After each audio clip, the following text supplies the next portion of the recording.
महाराज जी, मैंने एक बात पूछनी है कि जैसे छोटी छोटी बच्चियों का रेप हो जाता है, ना चाह के भी हमें भ्रूण हत्या जैसे होती है, तो ना चाह के भी हमें डॉक्टरों की हेल्प करानी पड़ती है। हमारे महाराज जी भी कहते हैं भ्रूण हत्या ठीक नहीं है, तो एक दिल होता है कि मैं नौकरी छोड़ दूं।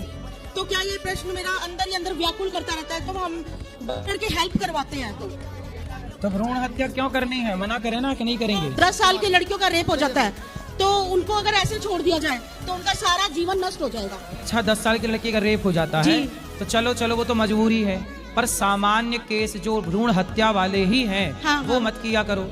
चलो ये तो ना चाह के भी करना पड़ रहा है। नहीं, मैं डॉक्टर नहीं हूँ, मैं असिस्ट करती हूँ। हाँ ठीक है, समझ गया। तो मुझे हेल्प करनी पड़ेगी, या तो नौकरी छोड़ दूँ। नहीं तो जो बलात्कार वाले केस हैं उनका तो चलो मजबूरी है, जी, पर बाकी तो भ्रूण हत्या ना किया करो। ये थोड़ा सा ना यूथ के लिए थोड़ा सा बोलो कि सभी अपनी माताएं बहनें एक माँ बहन की दृष्टि से देखें। मतलब आजकल ना क्लबों में जाना, पार्टी करना, ये मस्ट इम्पोर्टेंट हो गया उनके लिए।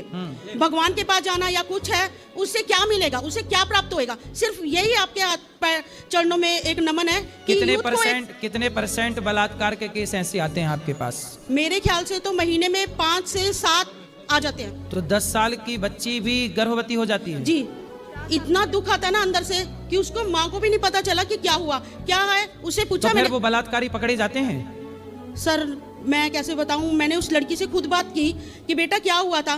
कहती है आंटी मैं ना वहाँ पे भंडारा चल रहा था। हाँ। मैंने हाथ किया तो मुझे बाइक पे बिठा कर लेके गया वो अंकल, तो वो मुझे खेतों में ले गया।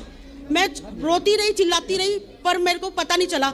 उस बच्ची पे मुझे अपनी बेटी नजर आ रही थी। मेरे 2 बेटे हैं, पर मैं ये सोचती हूँ कि मेरी बेटी होती तो ऐसा होता है उसके साथ, तो मतलब इनका दिल व्याकुल नहीं होता ये सब। तो फिर वो पकड़े भी नहीं गए मतलब? सर उस बच्ची को कुछ नहीं पता, मुंह पे मास्क या उस बच्ची को कुछ भी नहीं पता।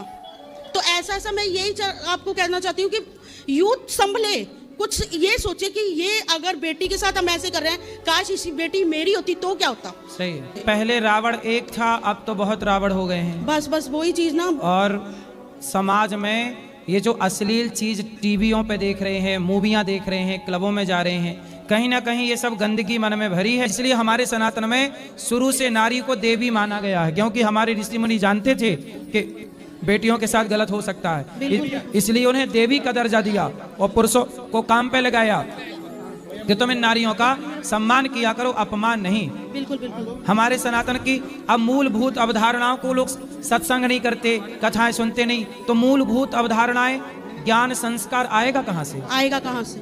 ये मूवी भी ना ले जाके थोड़ा ग्रंथ पढ़ाए या थोड़ा सा। इसलिए स्कूलों में आजकल बच्चों को सिलेबस में थोड़ा सनातन का ज्ञान देना चाहिए। बिल्कुल।